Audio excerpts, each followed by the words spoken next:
The rain pounded the pavement like war drums.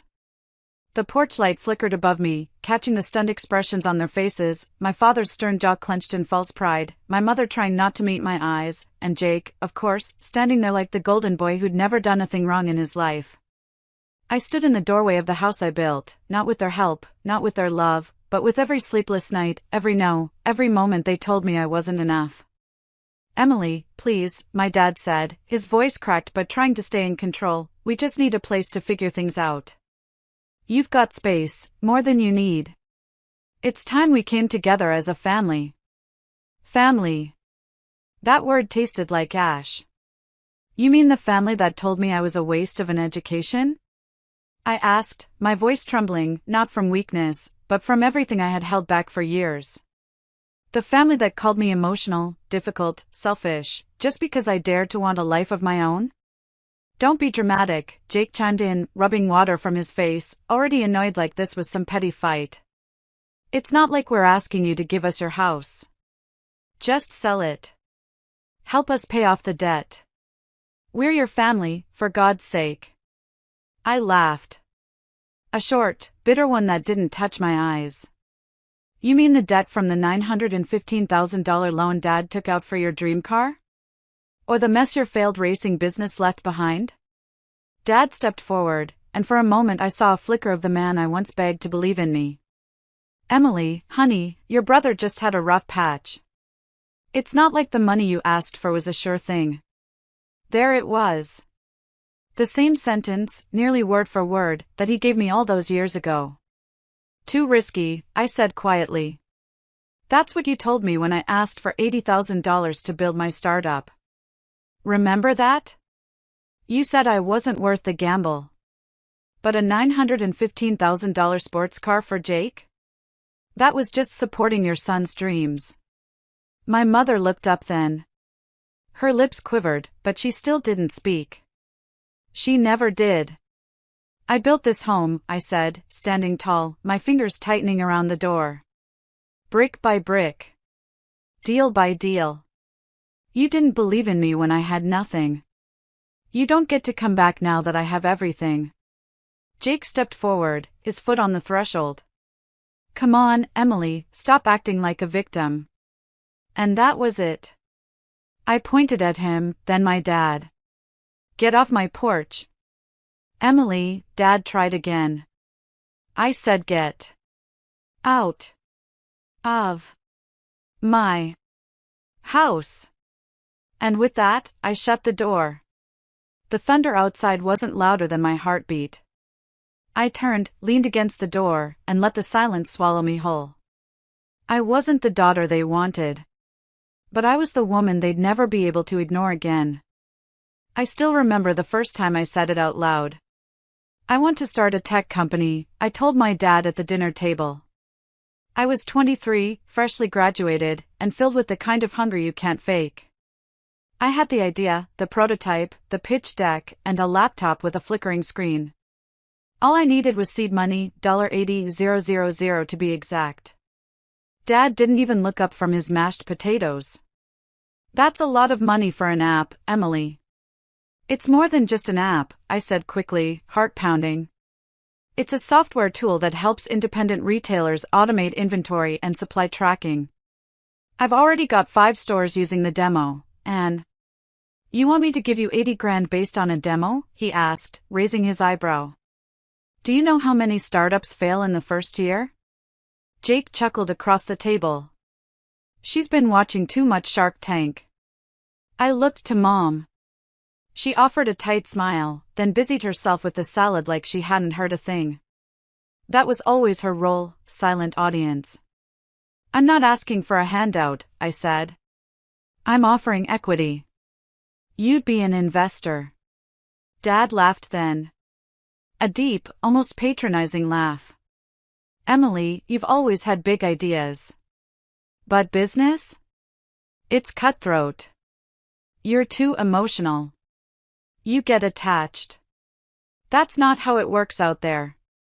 He leaned back, like he'd done me a favor by breaking my spirit early. "It's too risky." I remember how the words stung, how they sank into my skin and echoed for months. Too risky. As if I was some reckless gambler, not the same daughter who'd graduated early, won coding competitions, and spent weekends working side gigs to stay afloat. But then, just a year later, he co-signed a nearly $1 million loan so Jake could buy a luxury sports car and enter the racing circuit, something he had no training for, no experience, and no plan beyond Instagram photos and networking with big guys. That's called support, Dad had told me when I questioned it. Sometimes you have to believe in your kids' dreams. But not mine. Never mine. Jake crashed the car in his third race. His brand sponsorships dried up. The bank came calling. And suddenly, the ones who didn't believe in me needed saving. Meanwhile, I was still working out of coffee shops, coding for hours until my wrists ached, cold emailing investors, learning how to pitch better, losing, failing, trying again. No handouts. No cheerleaders. Just grit and silence. I turned their no into fuel. Every rejection, every laugh, every rolled eye, they became stepping stones. They made me sharper. And when I signed my first major contract, a licensing deal that paid $600,000 up front, I didn't even call to tell them. I'd stopped trying to make them proud. Because I finally understood, they never wanted me to succeed without them. The day Jake's car arrived, you'd think royalty had stepped off the truck. A gleaming red Italian machine, sleek, custom-ordered, logo stitched on the headrest, even his initials engraved into the gear shifter. I stood on the porch watching as my dad clapped Jake on the back and said, "Now this is what dreams look like." I didn't say anything. I just stood there, invisible as ever. Jake tossed me the keys with a smirk. "Want to take a ride, sis?" I gave him a look. "You need a license for that yet?" He laughed. "Come on, don't be bitter. Not everyone's cut out for business. Some of us live a little." Dad didn't even defend me. Just smiled like Jake had said something profound. Later that night, I sat at the kitchen table, watching my mother polish the silverware we hadn't used in years. I tried again, one last time. "Mom, when you and Dad gave Jake that money, did it ever cross your mind that I was still struggling? That I was living in a one-bedroom apartment above a mechanic shop with leaky plumbing and coding at 2 a.m. just to make rent?" She didn't look up. Just kept polishing. Jake needed a chance. I needed a chance. Her hands paused, ever so slightly, before she said softly, "But you always figure things out." That was the problem. Because I didn't complain, because I didn't fail out loud like Jake did, they assumed I didn't need help. My strength was mistaken for sufficiency. My silence read as contentment. My dreams didn't come with flashy engines or Instagram reels, so they didn't matter. Jake had a full-blown support system. Dad was on the phone with his loan officer, his racing coach, his social media manager. And I was still borrowing Wi-Fi from coffee shops, using a second-hand laptop with the L key missing. It wasn't just the money. It was the constant praise, the encouragement, the belief. The way Dad called Jake champ and introduced him to every businessman he knew like he was a prodigy. Me? I got "How's your little project going?" whenever I tried to share a win. They celebrated his mistakes but minimized my progress. One night, after another investor rejected my pitch, I remember sitting on my apartment floor, tears on my keyboard, wondering if maybe they were right. Maybe I wasn't meant to make it. Maybe I should just get a job, settle down, stop trying so hard. Then I heard it. An old voicemail from Dad, accidentally left one night. "Emily's always been too sensitive. That's why business isn't for her. Jake? Now he's got the guts." I saved that voicemail. Not to cry over. But to remember. To remind myself what I was working toward, and who I'd prove wrong. They say revenge is a dish best served cold. But mine? It wasn't cold, it was slow-cooked. Day by day, code by line of code. A quiet vengeance, simmering beneath the surface until it became undeniable. After that voicemail, something inside of me snapped. I no longer sought their approval. I stopped shrinking, stopped pretending to be the daughter they wanted me to be. I focused on the one thing I could control, my future. And that future didn't include begging for scraps of validation from people who had never believed in me. I started small. Freelance gigs. Anything I could get my hands on, data migration, website debugging, anything that would pay the bills. I took those jobs, learned from them, and invested every dollar I earned into my dream. I taught myself everything, from coding languages to UX design. I worked late into the night in noisy cafes, crashed on a futon in a friend's apartment, and skipped vacations to pour my savings into courses on cloud architecture and startup pitching. I launched my beta platform under a simple name, no frills, just functionality. It wasn't about cute branding or flash, it was about providing real value. I targeted mom-and-pop shops, the businesses that were often overlooked and undervalued, just like I had been. In the first 3 months, I brought on 30 stores. 6 months later, it was 200, spanning 3 states. But the real turning point came when I got the call. A regional grocery chain, mid-sized but growing quickly, had heard about my system. A store manager swore by it. Could we discuss licensing? I didn't sleep the night before that meeting. I wore my best blazer, still had the tag on it, and walked into that glass building, feeling like a fraud, my knees shaking. By the end of that meeting, I had secured a $600,000 licensing deal and an offer to scale with their entire chain if the pilot went well. I didn't blow the money on designer clothes or a flashy car. No, I reinvested it into building a real team, an office that wouldn't fall apart, and servers that could handle the traffic. For the first time in my life, I wasn't just scraping by. I had employees. I had an actual business. I moved into a modest house, not too big, but enough to make me feel like I had a place to breathe. It was quiet. The kind of peace I'd never known. And every morning, as I walked into my own office, it felt like victory. And through it all, not once did I reach out to them. No updates. No calls. No, I told you so. I wanted them to feel the silence they'd imposed on me for years. One afternoon, I stood on the balcony of my office, coffee in hand, watching the traffic below. And I realized I had done it. They wouldn't even recognize me now. Not because I'd changed so much, but because they never really knew me in the first place. They thought I was just the daughter who dreamed too big. But I had done it. Quietly, without their help, without applause. And I wasn't going to let them forget that. It was a rainy Thursday when they showed up, uninvited, unexpected, and soaking wet on my front porch. I opened the door and froze. There stood my father, my mother clinging to his arm, and Jake, the golden boy, though he didn't look so golden anymore. Jake's once flashy leather jacket was worn at the elbows. His hair was messy, and there was a nervous twitch in his jaw that I'd never seen before. My father still tried to carry that same air of pride, but even he looked like life had knocked the wind out of him. "Emily," Dad said, like I was supposed to smile and welcome him in. "Can we come in? It's important." I didn't move. Funny. I remember standing outside your door once, asking for something important too. His face flickered, just for a second.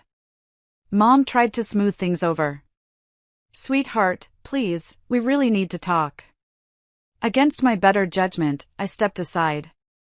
They sat awkwardly in my living room, glancing at my tasteful decor, the clean lines of the furniture, the success that oozed from every corner of the home I built myself. They looked uncomfortable, and for once, I didn't rush to make them feel better. "We're in trouble," Dad finally said. "Jake's business, it failed. The car was repossessed, the investors pulled out. And now, we're sitting on a loan of over $900,000 with no way to pay it off." Jake looked at the floor, silent. No smirk. No swagger. Just guilt. Mom reached for my hand. "We're going to lose the house, Emily. Everything. We need help. We thought, maybe you could sell your place, lend us what you can. Just until we get back on our feet." I slowly pulled my hand away. "You mean this place?" I looked around. "The house I bought with my own money?" The money you didn't think I could earn because I wasn't cut out for business? The same house you didn't even know existed because I stopped trying to make you proud? Dad stiffened. We were wrong, okay? We underestimated you. No, you ignored me, I said, voice calm but firm. You humiliated me. You believed in Jake even when he gave you nothing but empty promises. I gave you plans, projections, results, and you laughed. Jake finally looked up, his voice barely above a whisper. I'm sorry, Em. I really am. But sorry doesn't wipe out years of being overlooked, dismissed, and made to feel like a second-class child. So let me get this straight, I said. You want me to give up the one thing I built for myself, to bail out the very people who left me to fail? Dad stood up, his voice sharp. We're family. I stood up too. No. We're blood. Family shows up when it matters. And when I needed mine, all I got was silence. Then I walked to the door, opened it, and nodded. I think you should leave. And just like that, I watched them walk out, wet, speechless, and smaller than I'd ever seen them. After they left, I stood at the door for a long time. Not out of guilt. Not out of doubt. But because it finally hit me, I had done it. I had broken the cycle. For the first time in my life, I hadn't bent to please them. I didn't play the obedient daughter or try to earn love with sacrifice. I chose me. The house was quiet, but my heart wasn't. It beat with something powerful, freedom. I walked back into my home, and looked around. Every corner told a story. The dining table where I'd taken midnight calls from overseas clients. The couch where I'd crashed after 18-hour coding sessions. The framed first invoice I ever received. Everything here had been earned, not gifted. And that made it sacred. I brewed a cup of tea and opened my laptop. My inbox was buzzing, another chain wanted to pilot our system. Investors had started to notice. One venture capitalist even asked if I was open to scaling nationally. I smiled. Not just because of the money or growth, but because I could say yes or no on my terms. My team had grown from 3 freelancers to a squad of 15 full-timers. Diverse, loyal, driven, just like me. We had a rhythm now. Weekly brainstorms. Open-door culture. I paid them well, praised them often, and created the kind of workplace I'd once dreamed of finding. But it wasn't just about business anymore. I started mentoring young women in tech, especially those from families who didn't believe in them. I ran weekend workshops, funded scholarships, and even partnered with a nonprofit to offer tech training to single moms. One girl, Lucy, reminded me of myself at 23, big ideas, small bank account, zero support. I saw the fire in her eyes and told her exactly what I once needed to hear: you don't need permission to be great. The media started calling. First a podcast, then a feature in a local business magazine. One headline read, "From rejected daughter to tech powerhouse, how Emily Harper took control of her future." I didn't even recognize the woman in the photo, but I loved her. I wasn't seeking revenge anymore. I was living proof that you could rise without dragging anyone down. That success didn't need validation from the people who once doubted you. That healing sometimes looks like silence and a locked front door. And the best part? I slept well at night. Not because everything was perfect, but because I had finally reclaimed the narrative. No more begging to be seen. No more proving my worth to people who never valued it. They'd made their choices. And I had made mine. My life was no longer a patchwork of their approval, it was a mosaic of my own grit, grace, and growth. And I had never felt more at peace. It was almost poetic how fate brought them back, this time, not out of desperation, but humiliation. A year had passed since I shut that door in their faces. I hadn't heard a word from them since. I assumed they'd figured something out or at least swallowed their pride enough to move on. But apparently, rock bottom had a few more floors to go. It started with a voicemail. "Emily, it's Dad. We're going to lose the house." They've frozen our accounts. Jake's, well, he's gone. Took off to Miami. Your mother's sick. I don't know what to do anymore. Just, if you can help. I listened to it once.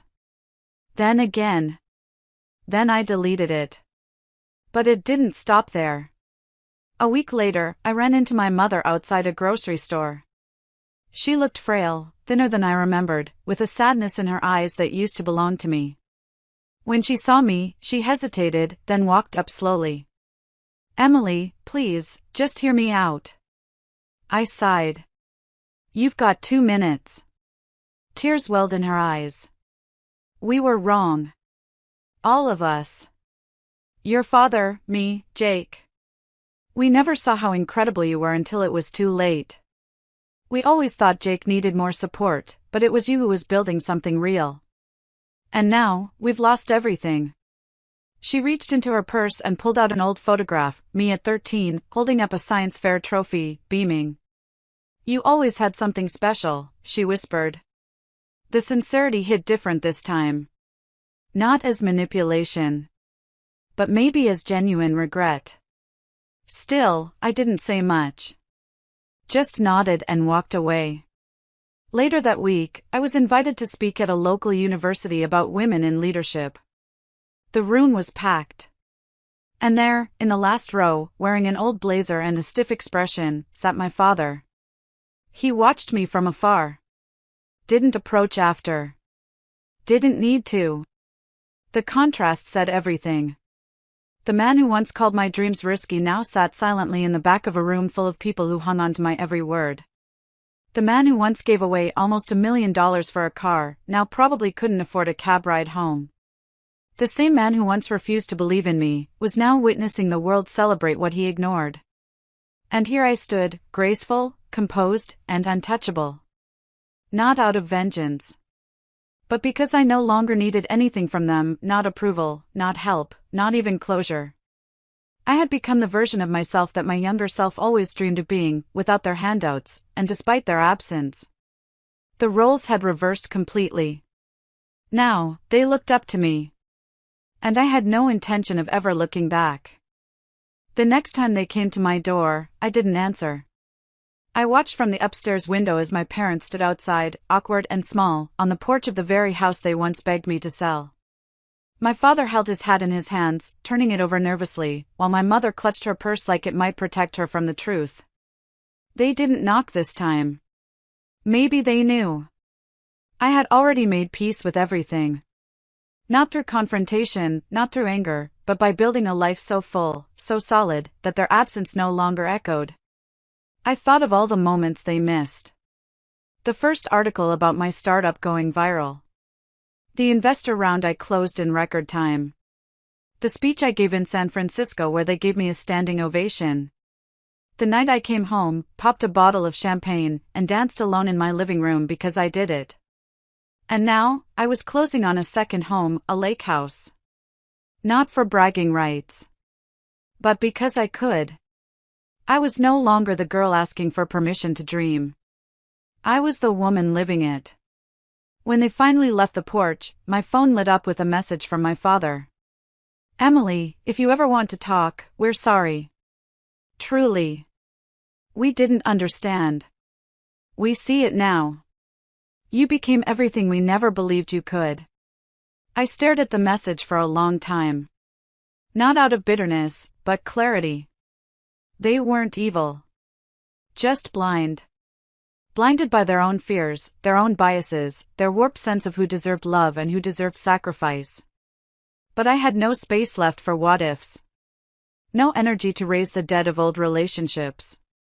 So, I replied with 3 simple words. I forgive you. Not because they deserved it. But because I did. I deserve to walk into the next chapter of my life without the weight of their doubt dragging behind me. I had done the impossible, not just by building a company, but by breaking the generational chain of neglect, favoritism, and silence. That was my real victory. Not the money. Not the applause. The peace. The pride in knowing I made it without them. And as I stood in my kitchen, sipping coffee from a mug that read CEO of my own life, I whispered to the girl I used to be. You made it, baby. They tried to write your ending, but you picked up the pen and wrote your own story. My door was no longer open to people who once shut it in my face. And my life? It was no longer a plea for love. It was a declaration of worth. This was my legacy. And they would have to watch it from the sidelines.